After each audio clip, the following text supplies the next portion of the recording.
Esta semana, uma das maiores montadoras do mundo, uma das 3 gigantes de Detroit, a Chrysler, abriu o bico. Pediu concordata nos Estados Unidos com dívidas na casa de 8 bilhões de dólares. E o que pouca gente sabe, talvez pouca gente se lembre, é que a Chrysler fabricou carros aqui no Brasil, de 1967 até 1979. O que a gente vai conhecer hoje é o primeiro Chrysler brasileiro, que na verdade era um projeto da Ford.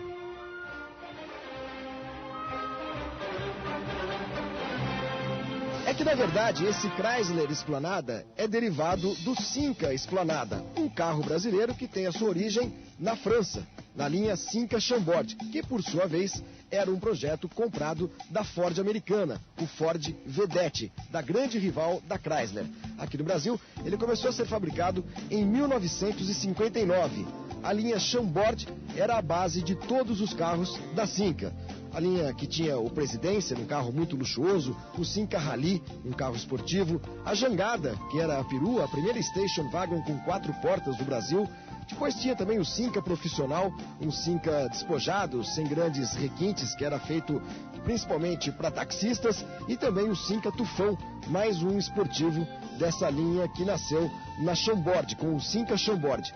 O Esplanada foi o último respiro da Cinca, até que em 1966 a Chrysler comprou a empresa brasileira, entrou no mercado do Brasil e lançou, na verdade, aperfeiçoou o Esplanada depois de uma bateria de testes muito rigorosa em Detroit. Foram mais de 90 mil quilômetros testando o carro nos Estados Unidos e depois disso 53 modificações mecânicas e também de acabamento foram feitas pela Chrysler nos Estados Unidos e aí nasceu o Esplanada Chrysler, o Chrysler Esplanada, que foi fabricado durante apenas 3 anos no Brasil, de 1967 até 1969.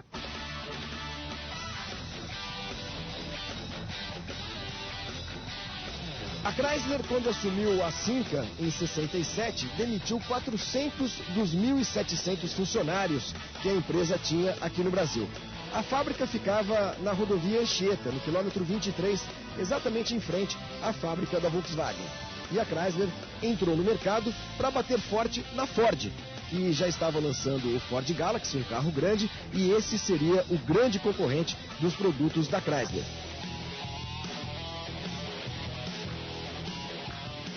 O Esplanada durou pouco. Teve uma versão um pouco mais despojada, o Regente, e uma versão esportiva, o Esplanada GTX. Depois disso, ele foi descontinuado. A Cinca produziu 50 mil carros, mais ou menos 50 mil carros no Brasil. Pouquíssimos Esplanada como esse aqui. Calcula-se que não mais do que 2 mil carros foram feitos e é por isso que ele é um dos mais raros clássicos brasileiros.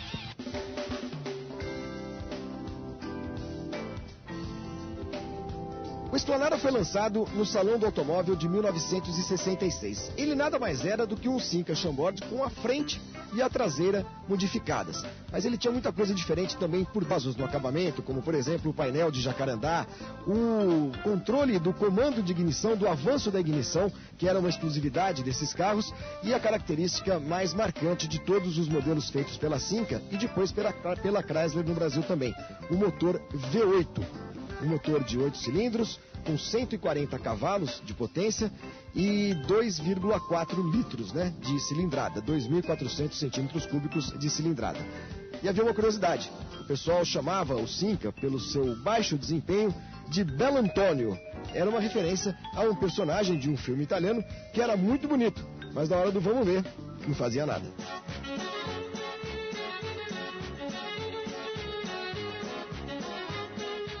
Depois de apenas 3 anos de fabricação, a Chrysler decidiu tirar o Esplanada do mercado e lançou a linha Dodge. Os Dodge Dart, depois Dodge RT, Dodge SE, Dodge Charger, enfim, toda a linha daqueles carrões musculosos que fizeram muito sucesso no Brasil nos anos 70. Mas, como parece que sempre acontece com a Chrysler, o tiro foi errado, porque lançou esses carros muito gastões, muito beberrões, justamente numa época em que o mundo vivia uma grave crise do petróleo. E aí, esses carros começaram a ter um problema de mercado, porque ninguém mais queria comprar, é claro, carros que consumiam demais. foi quando a Chrysler, mais uma vez, deu o tiro errado. Lançou às pressas o Dodge 1800, um carro médio para concorrer com o Chevette da General Motors, com a linha Volkswagen, com o Corcel da Ford, mas lançou às pressas, sem ter testado esse carro devidamente. E aí, com muitos problemas de mecânica, muitos problemas com os seus consumidores, queimou o filme do chamado Dodinho. Mesmo lançando o Polar alguns anos depois, a coisa não funcionou. Em 1979, finalmente, a Chrysler foi comprada pela Volkswagen e deixou o Brasil.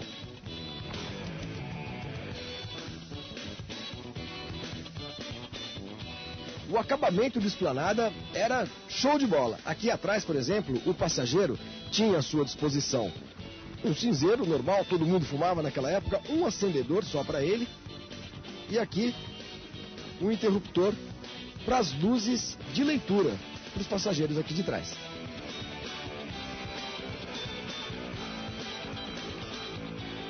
Mais um sinal da raridade desse carro aqui, desse exemplar aqui. Esse farol em formato hexagonal. Só os primeiros Esplanadas saíram com esse farol. Depois eles foram trocados por um farol duplo aqui na frente, que melhorava, na verdade, o conjunto óptico do carro. Mas esse aqui é um formato absolutamente exclusivo de um carro que teve pouquíssimas unidades fabricadas no Brasil.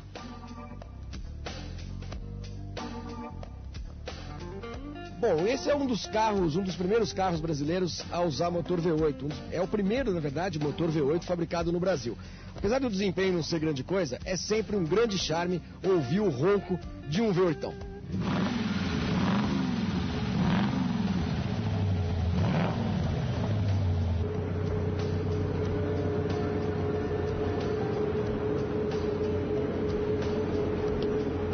Bom, foram só 12 anos de Chrysler no Brasil, de 67 a 79, como a gente já falou, 3 anos apenas do Esplanada e uma explicação bastante natural.